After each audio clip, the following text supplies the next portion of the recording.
"You're either a team player or you're gone," Robert Lang said, his voice cutting through the tension in the room. He slid the termination papers across the polished oak table with a practiced smile that didn't reach his eyes. "Your choice, Elena." I stared at the document bearing my name, Elena Morales, senior accountant, Fairview Holdings, and felt a strange calm wash over me. 6 years of dedicated service, countless late nights, and this was how it ended. Being forced to choose between my integrity and my livelihood. "I won't falsify financial statements for the audit," I replied, my voice steadier than I expected. "Not for you, not for anyone." Robert's smile faded, replaced by a cold, calculating stare. "Then I believe we're done here." Without another word, I signed the termination papers. No arguments, no pleas, no emotional outbursts. I simply picked up my pen and signed away 6 years of my career at Fairview Holdings, a mid-sized real estate investment firm in Hartford, Connecticut, that I had helped build into a respected name in the industry. As security escorted me to clear out my desk, I felt the eyes of my colleagues following me through the open plan office. Some looked away, too uncomfortable to witness my disgrace. Others watched with undisguised curiosity. My assistant, Vanessa, approached with tears in her eyes, but security stepped between us. "Personal items only," the guard instructed as I emptied my desk drawer. "Company laptops and phones stay." I nodded, carefully placing framed photos, my coffee mug, and a few books into a cardboard box. What they didn't know was that I had anticipated this moment.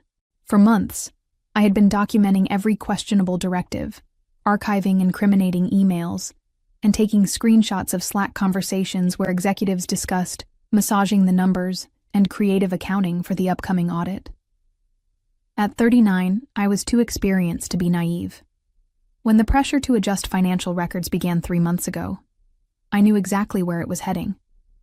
I had seen it before at other companies, the subtle hints evolving into direct demands, all leading to the same place: fraud.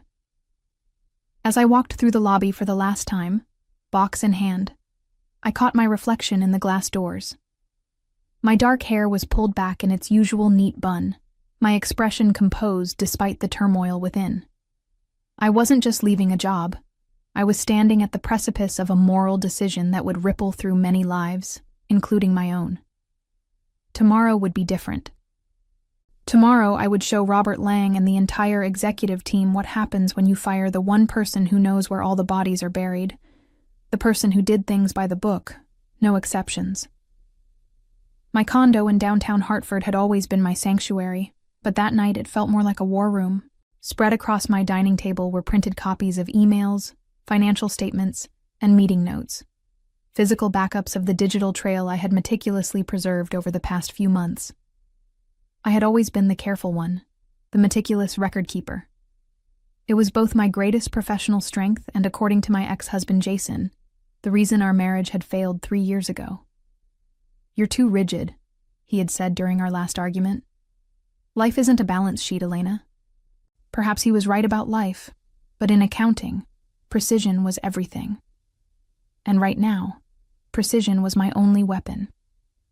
I pulled up the email I had drafted earlier that day, addressed to all 7 members of Fairview Holdings' board of directors. The message was simple and factual, with no emotional language or accusations. Just the truth, laid bare in black and white, with dozens of attachments proving systematic financial misrepresentation, ordered by Chief Financial Officer Robert Lang, and supported by Chief Executive Officer Thomas Wilson. My finger hovered over the send button as doubt crept in. Was I really prepared for the fallout? Once I pressed send, there would be no going back. I would be branded a whistleblower, respected by some, reviled by others. My phone buzzed with a text from Vanessa. "They're saying you resigned because you couldn't handle the pressure. Lang already interviewed your replacement." That was all I needed. I hit send. Within minutes, my email was sitting in the inboxes of not only the board of directors, but also Fairview's external auditors and legal counsel. The truth was out, and now all I could do was wait. I poured myself a glass of wine and stepped onto my small balcony overlooking the city lights. 6 years ago, I had joined Fairview Holdings with such optimism. The company had been smaller then, more focused on ethical investments in affordable housing developments. Over time, as profit margins became the only metric that mattered, something fundamental had changed. 3 months ago, when Robert first suggested adjusting our debt-to-equity ratios to attract a particular investor, I had expressed concern. He had laughed it off as standard industry practice. 2 months ago, when he instructed me to reclassify certain expenses to inflate our quarterly earnings report, I documented the conversation and quietly began gathering evidence. 1 month ago, when he ordered me to create a shell subsidiary to hide underperforming assets before the audit, I knew my days at Fairview were numbered. I just hadn't expected the end to come quite so abruptly. Looking out at the Hartford skyline, I wondered how many other companies were hiding similar secrets behind their gleaming windows, and how many other accountants were facing the same impossible choice I had faced today. The response was faster than I anticipated. By 8 a.m. the next morning, I had received calls from 3 board members, including Chairwoman Diana Frost, who had always struck me as the most ethically minded of the leadership team. "We've called an emergency board meeting for noon," she informed me, her voice grave. "The evidence you've provided is concerning, to say the least. Would you be willing to join us via conference call?" I agreed, spending the morning organizing my documentation and preparing my statement. At precisely noon, I connected to the call. "The board has reviewed your materials, Miss Morales," Diana began after introductions were complete. "We've also spoken with our legal counsel about next steps. But before we proceed, we'd like to hear directly from you about what transpired." For the next 30 minutes, I walked them through everything, from the first subtle suggestions to polish the numbers to the explicit demands to falsify data. I detailed Robert's growing pressure and eventual ultimatum that led to my termination. "And you have documentation for all of this?" asked board member Gregory Patel, his tone skeptical. "Every instance is documented with emails, meeting notes, or recorded conversations in accordance with Connecticut's one-party consent laws," I confirmed. "I've been in accounting for 17 years, Mr. Patel. I understand the importance of evidence." The silence that followed told me everything. They believed me. But more importantly, they knew I had them cornered. If they didn't act on this information, they would be complicit. "Thank you for your candor, Miss Morales," Diana finally said. "Please keep your phone nearby. Our legal team will be in touch." 3 hours later, I received an email notification for an urgent press release from Fairview Holdings.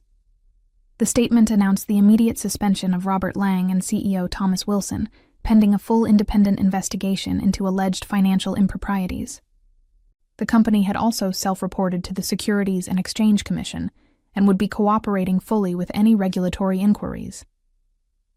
My phone rang almost immediately. It was Vanessa. "The office is in chaos," she whispered. "Security just escorted Lang and Wilson out of the building. People are saying the feds might get involved." "Elena, what did you do?" "I told the truth," I said simply. That evening, I received a formal email from Diana Frost requesting an in-person meeting the following day. Part of me wondered if they were planning to silence me with a settlement offer and non-disclosure agreement, a common corporate strategy for managing whistleblowers. As I prepared for bed, my phone buzzed with a LinkedIn notification. A former colleague who now worked at Veltrix Optics had sent me a message. "Heard what happened at Fairview. We're looking for a new finance director with strong ethics. Interested?" The message brought tears to my eyes. Tears of relief, validation, and perhaps a touch of pride. I had gambled my career on the belief that integrity would ultimately be valued. Now, it seemed the first evidence was appearing to support that belief. Still, as I drifted off to sleep, I knew this story was far from over. The real fallout was just beginning, and morning would bring new battles to face. The following morning, Fairview Holdings stock had dropped nearly 15% by the time I arrived for my meeting with Diana Frost. The lobby of the company's headquarters, normally bustling with activity, was eerily quiet except for a few reporters lingering outside, hoping to catch an insider for comment. Security brought me directly to the executive floor, the same floor I had been escorted from in disgrace just 2 days earlier. The irony wasn't lost on me. Diana was waiting in the boardroom alongside 2 individuals she introduced as Terrence Walker from the firm's legal department and Josephine Alvarez, an attorney from an external law firm specializing in corporate compliance. "Thank you for coming, Elena," Diana began. "We've initiated a full-scale independent investigation, but the board felt it important to hear your perspective on how widespread these issues might be."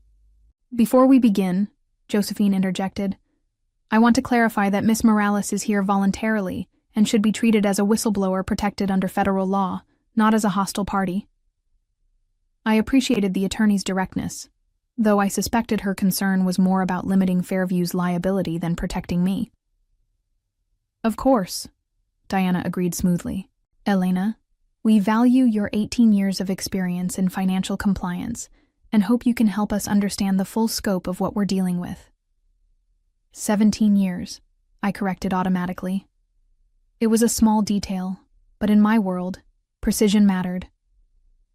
For the next hour, I walked them through the evolution of the accounting irregularities, how they had started small but grown increasingly brazen as external financial pressures mounted on the company. I explained how Robert had compartmentalized the deceptive practices, ensuring that different team members worked on isolated pieces so that no one besides him had the complete picture. No one except me, that is. As senior accountant, I was the nexus through which all financial information flowed. "How many others do you believe were knowingly involved?" Terrence asked, taking careful notes. "Based on direct evidence, I can only confirm Robert Lang and Thomas Wilson," I replied. "Several others may have suspected, but Robert was careful to maintain plausible deniability for most of the team." Diana leaned forward. "Elena, I'm going to be blunt. The board is prepared to offer you reinstatement with a substantial promotion and compensation increase. We need someone with your ethical standards and institutional knowledge to help us correct course." The offer caught me off guard. I had expected legal threats, or perhaps a severance package with strings attached. Not this. "I appreciate the offer," I said carefully, "but I'm not sure returning is the right move for either of us." Diana looked surprised. She clearly wasn't accustomed to having her offers rejected. "May I ask why?" "The compensation would be quite generous." "Because the problems at Fairview go deeper than Robert and Thomas," I said. "The board has received quarterly reports for years. You approved executive bonuses tied to financial metrics that, in retrospect, were clearly implausible. Either the board failed in its fiduciary duty of oversight, or some of you were aware and chose to look the other way." The room fell silent. Josephine shifted uncomfortably, while Terrence stopped writing entirely. "That's a serious allegation," Diana finally said, her voice tight. "It's an observation based on the financial data, which is my area of expertise," I replied.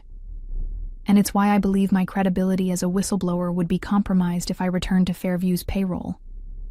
As the meeting concluded without resolution, I noticed a notification on my phone, an email from the Securities and Exchange Commission requesting an interview. The federal investigation was officially underway, and I had just declined the company's attempt to bring me back into the fold. Walking out of Fairview for what I now knew would be the last time, I felt lighter. The path ahead was uncertain, but at least it was my own. 3 weeks later, I was sitting in a downtown cafe with Benjamin Harris, the investigative reporter whose coverage of the Fairview scandal had made national headlines. What had started as a local business story had expanded into a full-blown exposé on corporate fraud that had sent shockwaves through the real estate investment industry. "Just to confirm," Benjamin said, checking his notes, "you're comfortable with me quoting you directly on the timeline of events leading to your termination?" I nodded, scanning the latest draft of his article on his tablet. "Everything attributed to me is accurate, but remember our agreement. This interview is about corporate accountability, not personal vendettas." "Absolutely," he agreed, taking back the tablet.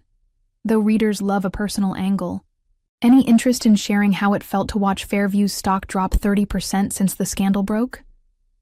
I sipped my coffee, considering my response carefully. I take no pleasure in watching a company I helped build suffer, Benjamin. Many honest employees are now facing uncertainty because of decisions made by a few. He looked disappointed, but made a note. Fair enough. What about the SEC investigation? Sources tell me you've had multiple interviews with federal regulators. I can't comment on an ongoing investigation, I replied, the answer practiced and precise. Our conversation was interrupted by an incoming call from a number I didn't recognize. Normally, I would have let it go to voicemail, but something told me to answer. Elena Morales speaking, I said, excusing myself from the table. Miss Morales, this is William Bennett, Chief Compliance Officer at Thornmere Financial.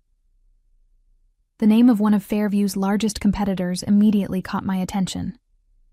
I was hoping we might meet to discuss an opportunity. I scheduled a meeting for the following day and returned to Benjamin, who was watching me with undisguised curiosity. Another job offer? He asked. That's the third one I've seen you take since we sat down. It was true. In the week since the scandal broke, I had received inquiries from multiple companies seeking financial compliance leadership. My reputation as the whistleblower who took down Fairview's executive team had made me simultaneously radioactive and highly desirable, depending on a company's priorities. Would you believe me if I said it was a cold call about my car's extended warranty? I joked. Benjamin laughed. Not for a second. His expression turned more serious. Elena, there's something you should know before this article goes to print. I've uncovered evidence suggesting that Fairview's fraudulent practices may have direct connections to Redwood Capital Partners. I felt my blood run cold. Redwood was one of the largest private equity firms in the Northeast, with tentacles reaching into dozens of companies across multiple industries. What kind of connections? I asked, keeping my voice level. Financial flows that don't make sense, overlapping board memberships, and remarkably similar accounting irregularities, he explained. I think Fairview might be just the tip of the iceberg. If Benjamin was right, my actions had potentially uncovered something much bigger than one company's financial misdeeds. It also meant that some very powerful people might have reason to be concerned about what I knew, or what I might discover. As if on cue, my phone buzzed with a text message from an unknown number. You've made your point. Walk away now if you know what's good for you. I showed the message to Benjamin, whose eyes widened. Are you going to report this? He asked. I took a screenshot and forwarded it to my attorney. Already done. The warning only confirmed what I was beginning to suspect. I had stumbled onto something much larger than one CFO's attempt to cook the books. The question was, how deep did I want to dig? The offices of Thornmere Financial occupied 3 floors of a sleek downtown tower with views of the Connecticut River. I was shown to a conference room where William Bennett waited alongside Thornmere's CEO, Victoria Larson, and a woman introduced as Imani Johnson, head of internal audit. Thank you for coming, Miss Morales, Victoria began after pleasantries were exchanged. I'll get straight to the point. We've been following the Fairview situation with great interest, and frankly, we're impressed by your integrity. William nodded in agreement. In the current regulatory environment, companies like ours are under intense scrutiny. We need someone with both technical expertise and moral courage leading our compliance efforts. We'd like to offer you the position of Chief Compliance Officer, Victoria continued. The role would report directly to me, with full board access and a substantial budget for staffing your department as you see fit. The offer was unexpected. Not just a job, but a C-suite position with significantly more authority and compensation than I had ever had at Fairview. That's very generous, I replied carefully.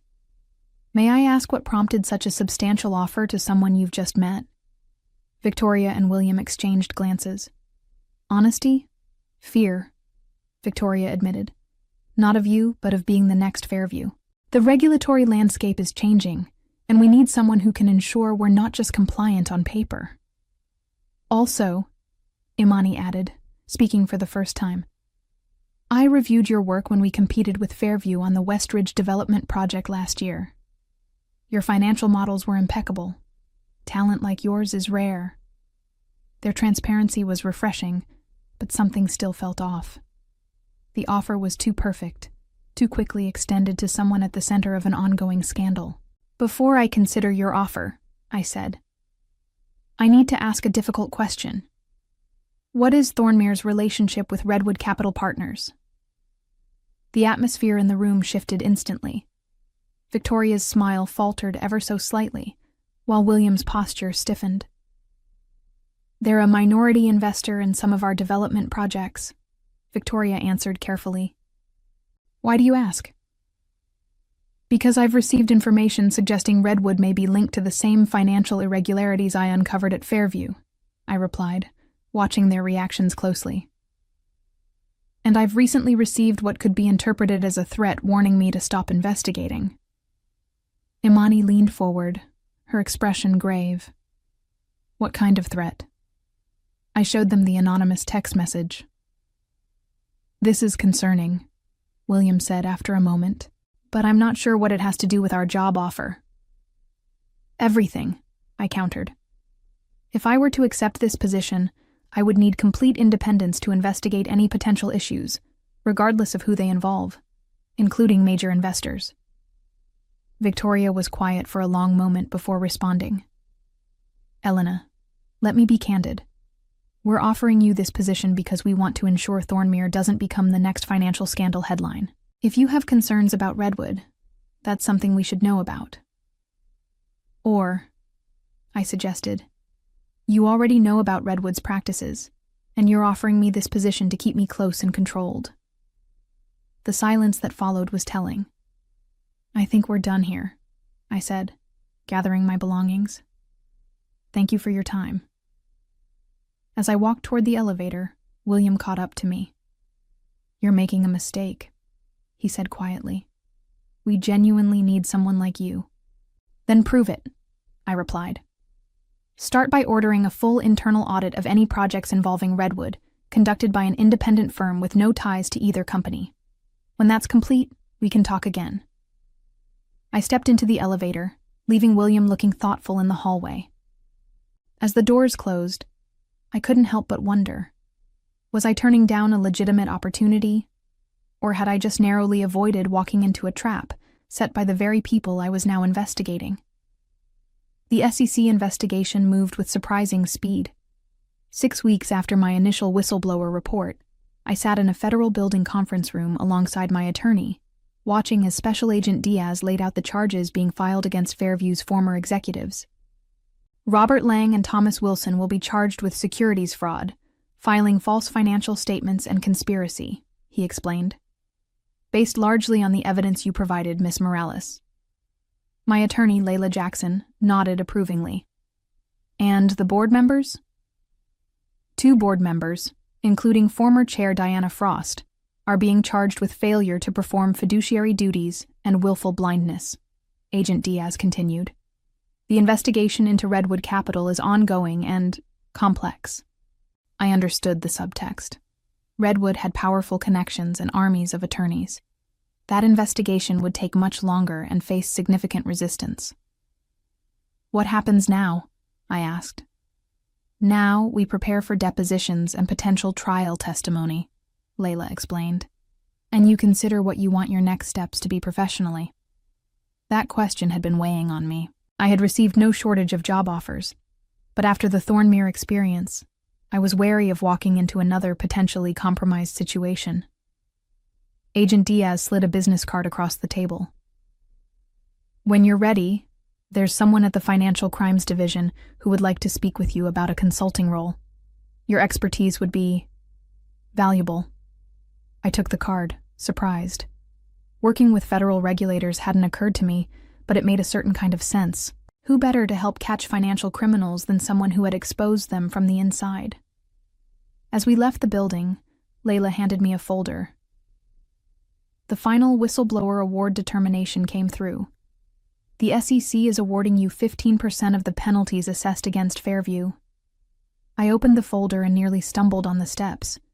The figure was staggering, over $2 million. That's substantial, I managed. Layla smiled. That's what happens when you expose a fraud worth hundreds of millions. Congratulations, Elena. You did the right thing. And for once, it actually paid off. For the first time since this ordeal began, I allowed myself to feel something close to vindication. 1 year later, I stood at the podium of a corporate ethics conference, surveying the room filled with financial professionals, regulators, and compliance officers. My keynote speech on ethical accounting in the age of pressure had drawn an unexpectedly large audience. The pressure to compromise doesn't arrive all at once, I told them. It begins with small requests, rationalizations, and a culture that prioritizes results over methods. By the time someone asks you to commit outright fraud, you've often already been conditioned to say yes. In the front row sat my team from the newly established consulting firm I had founded 6 months earlier, Integrity Financial Advisory. Using my whistleblower award as seed capital, I had created a practice specializing in forensic accounting and ethical compliance systems. Real integrity isn't just saying no to fraud, I continued. It's creating systems where ethical behavior is rewarded and transparency is the default, not the exception. After the speech, as I mingled with attendees, a familiar face approached. Vanessa, my former assistant from Fairview. That was amazing, she said, hugging me, though I'm a bit biased since I work for the speaker. I smiled. Hiring Vanessa as my firm's operations director had been one of my first decisions. Her loyalty during the Fairview scandal had proven her character beyond doubt. How are the new clients coming along? I asked. We just signed Oakwind Technologies, she replied. That makes 14 clients in 6 months. We're going to need more staff.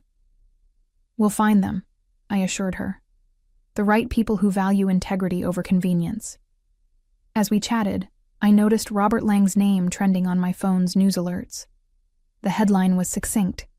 Former Fairview CFO sentenced to 8 years for securities fraud. I felt no joy at his downfall, only a quiet confirmation that the system sometimes worked as it should.